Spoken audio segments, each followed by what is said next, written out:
Hey, welcome back to Midas Letter Live. My guest in this segment is Nick Dean, and he's the CEO of Emblem Corp, trading on the TSX Venture under symbol EMC. Nick, welcome back. Thank you, James. Nice to see you. Nick, lots of big news in the Emblem Corporation world. Strategic partnership with GreenSpace Brands, acquisition of Natura Naturals after a strategic investment. Yes, sir. Really going on. Where do you want to start? Well, why don't we start with the most recent announcement, which was GreenSpace. Sure. So just yesterday, we announced that we have formed a partnership with GreenSpace Brands to launch a line of CBD health and wellness products.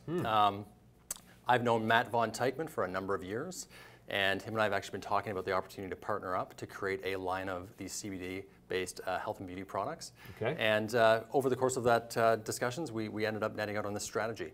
It's funny, every time I meet with Matt, I ended up going home and opening my fridge, and there was one of GreenSpace's products. It's just, they're fabulous marketers, they're fabulous branders, and they've got fantastic distribution.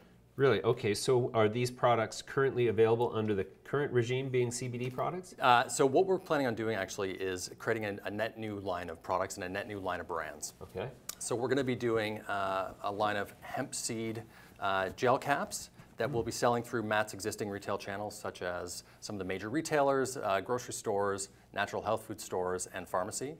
And with that same brand, we're also going to create a line of CBD-infused hemp-based gel caps and cannabis CBD-based gel caps. Now, that's just the first product that we're going to launch together. We're also going to get into lotions and then ultimately into edibles and beverages. So yeah, it's a pretty exciting partnership. So GreenSpace is not currently just a cannabis brand? No, they're not a cannabis brand. In fact, GreenSpace is a traditional consumer packaged goods company focused on health and wellness products, organic products. So you may have heard of them. Rolling Meadow Milks, the grass-fed milks. Sure, you see those everywhere. Exactly. Cedar Juice is another one of those products. Love Child is a great organic product for kids. Yeah, so they're really focused on health and wellness and natural food products. Sure, as a brand platform. As a brand platform. And so we think this is an industry first where a cannabis company, a traditional LP, has actually partnered up with a traditional consumer packaged goods company. That actually makes perfect sense. It All does. these cannabis companies are trying to become consumer packaged good companies. And why not just buy one? Well, so we didn't buy them. We've partnered with them. Okay. And actually, the way it's going to work is we're making a strategic investment in GreenSpace, basically to help them launch their CBD line of products. Okay. And as a result of that, they're going to be buying cannabis oils from us, and we're going to get an ongoing royalty from both the sales of their hemp-based products and their cannabis-based products. Okay. How much of an investment in GreenSpace are you making in terms of a percentage of their equity?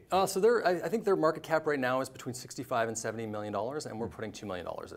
Yeah, $1 million in equity out of the gate and $1 million in convertible debt. Ah, interesting. Okay, and then so it's so that's right. So that's with GreenSpace Brands, and then you also now have made a bid to acquire all the outstanding shares of Natura Naturals. We have. So I think, James, as you and I talked about a few months back, Emblem is incredibly focused on product innovation, creating great brands, and ultimately making sure that we have access to consumers. And I've told you, I've told crowds before, we don't have any intentions to be the largest cultivator of cannabis in Canada. But cultivation was the missing piece of the puzzle. We have a great facility in Paris, Ontario. It's our Woodsley facility. We're currently growing about 2,000 kilograms a year out of that facility. Okay. But as we look at our ambitious plans to expand this product portfolio across Canada and then ultimately internationally, we did need to have a firmer cultivation strategy in place. So effectively, we'd been talking to the Natura guys for a number of months, and we were initially focusing on a supply agreement. And through that process, we got to know their team, we got to know their growers, we looked at their 32 specific strains, and we thought, maybe there's a better opportunity to bring the two companies together in a really accretive move for our shareholders and for the company's growth overall. So we started with the supply agreement, which we announced, 3,000 kilograms, and from there we said, let's take this a step farther, and we announced that we will be aiming to close the deal by the end of August. Wow, that's great. So that's a 662,000 square foot facility? It is. Where's that located? It's located in Leamington, Ontario. Oh, Leamington. Cannabis capital of the world, right. Used to be the ketchup capital, and now it's the cannabis capital. Exactly. So what they were doing is they've got a phase 1 and a phase 2 build out. So they've built out the first 150,000 square feet retrofit of their existing greenhouse, which produces about 15,000 kilograms a year, which will be coming online later this year. The remainder of the phase 2 will take it up to 70,000 kilograms a year in total production out of that facility. So James, as I think you're aware, we were planning on building a greenhouse ourselves, but through this transaction, we've now suspended plans to build the greenhouse ourselves and instead refocus the efforts on Natura. Sure. Well, that's great. So when would Natura's supply come on stream for you guys? It's going to come online in Q4 of this year. Okay. And then we're going to, as we build out phase 2, obviously, and we're building consumer demand in the marketplace, it's all going to be working unilaterally. Wow. Yeah. What a cohesive strategy has emerged from Emblem, which was so quiet for so long. That's fantastic. Yes, sir. Then you've got supply agreements with Alberta. You've got Emblem Germany starting up. We've been busy this year. Yeah. We've been busy. I mean, it's like, wow, I feel like I'm sitting in front of a whole new company at I'm glad to hear that. I'm glad to hear that. No, it's you know what? refreshing. It feels like a brand new company. Right. We've made a lot of changes over the last 9 months. We've brought in fantastic talent to help us build out our plan. I think, I actually spent the morning with the Natura team. They bring fantastic talent that really complements Emblem's existing team. Oh, great. So yeah, it's an aggressive plan, and the focus right now is purely on execution. Let's just make sure we're executing against everything we tell our shareholders in the market. Sure. With the CBD-infused health products, yes. Now those are legal in Canada right now, are they not? They are if we're selling them through the medicinal channels. So Okay. we cannot label a product CBD and sell it through the traditional retail channels such as a pharmacy, a natural health food store, or a grocery store. So that's why we're going to have a 2-channel strategy. GreenSpace is going to sell through their existing hemp seed oil for now, and we're going to be selling through our existing partnerships, AGLC, Fire and Flower. Hopefully, when we learn more about what's happening with the OCS here in Ontario as well and across Canada. So yeah, it's a bit of a dual strategy. We do expect, I don't have a crystal ball, but we do expect that regulations will change as they have many, many times so far in this sector. And we do believe that hemp-based CBD products ultimately may be allowed to be sold in your more traditional natural health food stores and the pharmacies as over-the-counter products. Yeah, it's interesting to me because you can buy hemp seeds as a natural food product now. So technically, you're buying CBD. Great with fatty acids. That's Yeah. right. Interesting. So can I ask you, because I'm having a hard time figuring it out. Sure. The Premier of Ontario, Doug Ford, has made this overture that he's going to privatize cannabis sales in Ontario.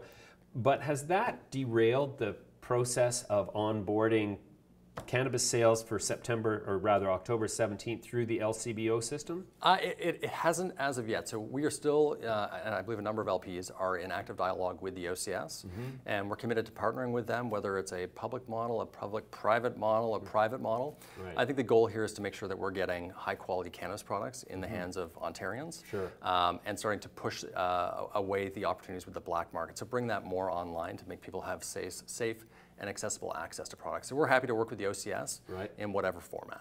So do you think that the idea of opening up the private market to cannabis sales in Ontario is going to be more effective in eliminating access to black market supplies? I think so. I think it's all about building brands that consumers will trust at the end of the day, and a retail-focused private chain will provide that type of credibility, authenticity, and education to the consumer.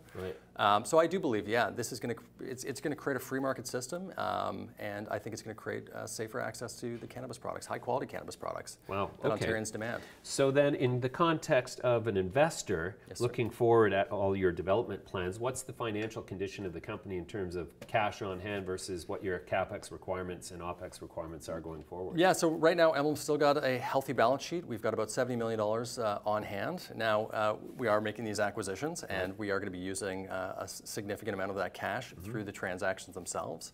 But we think we're well positioned to take the business plan where it needs to go.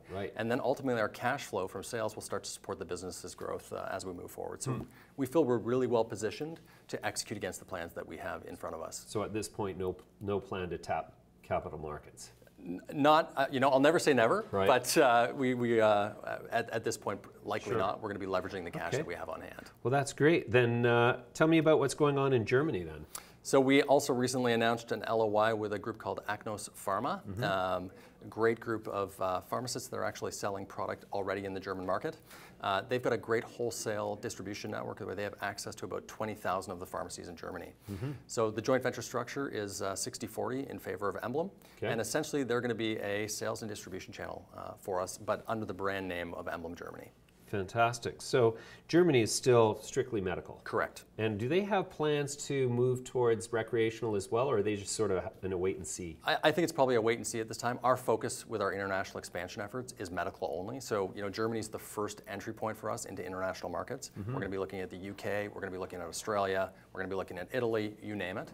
But it's really going to be a medical focus first. Right. And we believe that's where the markets are going to open up initially. Okay, so is it safe to then categorize Emblem as primarily medical going forward and not so much recreational? What we are is we're a health and wellness company. Okay. Emblem was built as a medical company first.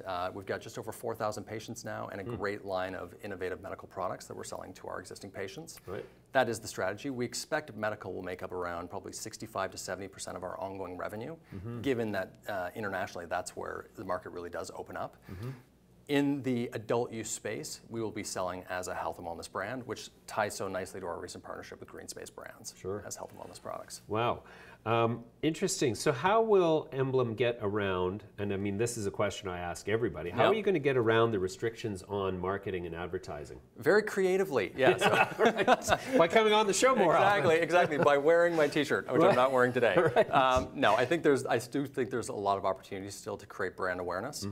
We recently launched our adult use brand symbol, and there have been a number of opportunities from an activation perspective. So, feet on the street, from a PR perspective. So how can we garner that earned media versus owned media? So I do think there's a lot of opportunities to still build awareness and anticipation for our brands, even with the strict regulations. Fantastic. All right, Nick, well, that's an incredible update. I am more interested in Emblem than ever before, and we will be following with interest. Thanks for coming in today. James. Thanks so much. Appreciate it.